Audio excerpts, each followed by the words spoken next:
Mobs of Gazans took to the streets to descend on Jewish hostages as they were released to the Red Cross. The chilling footage reveals what looks to be thousands of Gazans swarming the innocent Israeli female hostages who are being led through the mob, flanked by armed men with face coverings. Many have their phones out trying to get a picture with the women who appear terrified.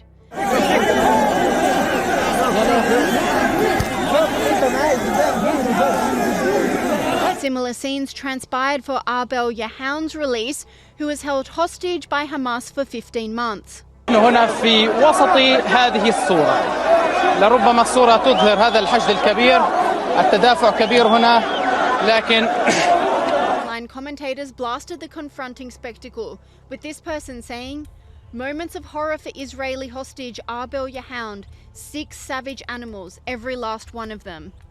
This person agreed, saying, "Video of 80-year-old Israeli hostage Gadi Moses, who, as you can see, is completely surrounded by, pushed around and terrorized till the end of his release. In what world is this okay?" Former British commander Richard Kemp told Sky News host Shari Markson civilian men and boys were disgustingly spitting on the hostages until the very end.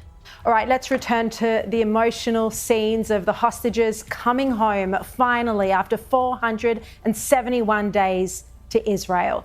And joining me now is former British commander Colonel Richard Kemp. He led troops in Afghanistan and Iraq. Richard, thank you so much once again for your time. Firstly, I want to ask you what your opinion was of those horrific scenes where we saw literally Hamas terrorists overrunning Red Cross vehicles. Yeah, and I think not just Hamas terrorists, but we've also seen civilians, men and boys, spitting on the hostages as they were being prepared for handover. So contempt and abuse of these hostages right to the very end.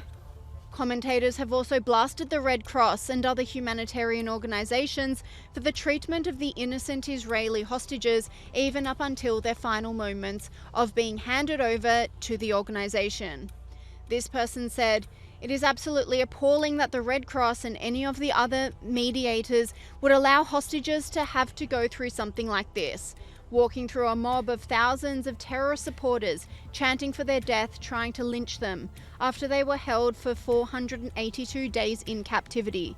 Arbel was held alone for the entirety of her captivity." This person agreed, saying, "No outcry or condemnation from the Red Cross, the UN, women's organisations and others for the way Arbel was deliberately put in danger, even during the last minutes of her 482-day captivity.